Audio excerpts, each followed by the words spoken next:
Still confused about how to actually use magnification ratios? Let's clear this up once and for all. Magnification ratios are only consistent and repeatable when you shoot in manual focus.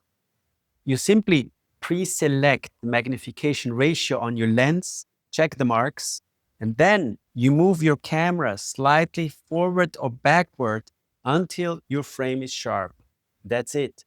No magic, just physics. Once you lock the ratio, say 1:1, you're fixed at that optical magnification. Every photo at the setting will have the same framing and the same working distance.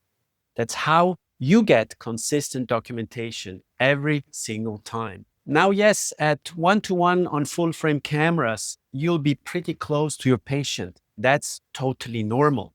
If you need a bit more space, switch your camera to crop mode. You'll get a tighter frame without changing your position. So you just change your working distance. Simple, repeatable, consistent. That's how magnification ratios really work. If you want the full reference, grab my magnification cheat sheet. I'll share the link with you. Voila.